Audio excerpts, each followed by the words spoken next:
প্রধান উপদেষ্টা মহোদয় ডক্টর মোহাম্মদ ইউনূস সাহেবকে অনুরোধ করব যে সারা দেশে উনি যদি একটু ব্যবস্থা নেন এবং মানুষ অনেক বেশি শান্তি পাবে। কারণ শুরু করিতেছি মহান আল্লাহর নামে, যিনি পরম করুণাময় এবং অত্যন্ত দয়ালু। দেশের এই পরিস্থিতিতে, বন্যা পরিস্থিতিতে আমাকে আসতেই হলো আবার ভিডিওতে। আমি সোশ্যাল মিডিয়ার মাধ্যমে যেভাবে দেখলাম যে এত পানি, বিশেষ করে আমি আমাদের এলাকায় দেখলাম যে 93 সালের পরে হবিগঞ্জে এত পানি খোয়াই নদীর উপরে কখনো হয়নি। কারণ একটা ভারত থেকে একটা ড্যাম এটা ছেড়ে দেওয়ার কারণে পানি আর কোনোভাবে কুলায় উঠতে পারতেছে না আমাদের নদী। এইদিকে আবার আমাদের দেখলাম যে ফেনীতে তো মানে শুধু বাড়ির ভিতরে ঢুকছে তা না, বাড়ির চালের উপর দিয়ে পানি যাচ্ছে। এরকম কুমিল্লা, বিভিন্ন দেশের বিভিন্ন জায়গায় যেভাবে বন্যায় আক্রমণ করছে।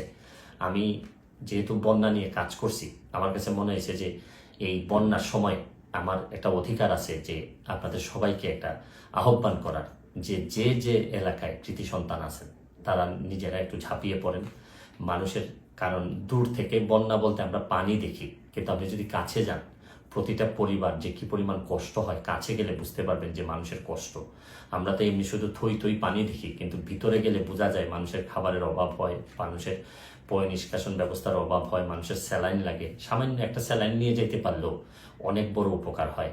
আমি বিশেষ করে প্রধান উপদেষ্টা মহোদয় ডক্টর মোহাম্মদ ইউনূস সাহেবকে অনুরোধ করব যে সারা দেশে, ওনার তো তৃণমূলে কাজ করার অভিজ্ঞতা আছে, উনি যদি একটু ব্যবস্থা নেন এবং মানুষ অনেক বেশি শান্তি পাবে। কারণ আমি আরেকটা জিনিস, আমার এলাকায় নিজের হবিগঞ্জের যারা যারা আছেন, যারা আমাকে, আমার আত্মীয় স্বজন, যারা ফলোয়ার আছেন, তাদেরকে বলবো যে আপনারা যেভাবে পারেন আমাদের এলাকার, অন্তত এলাকার মানুষগুলারে সেভ করার চেষ্টা করেন।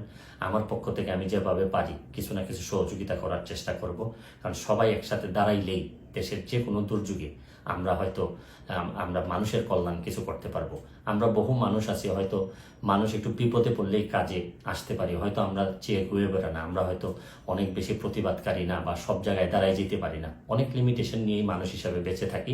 তারপর চেষ্টা করেন যে সবাই মিলে অন্তত বন্যা দুর্গতরে সব কিছুর ঊর্ধ্বে উঠে বন্যা যারা দুর্গত তাদের পাশে দাঁড়াবেন। এইটুকু আমার আপনাদের কাছে আহ্বান, আপনাদের কাছে চাওয়া।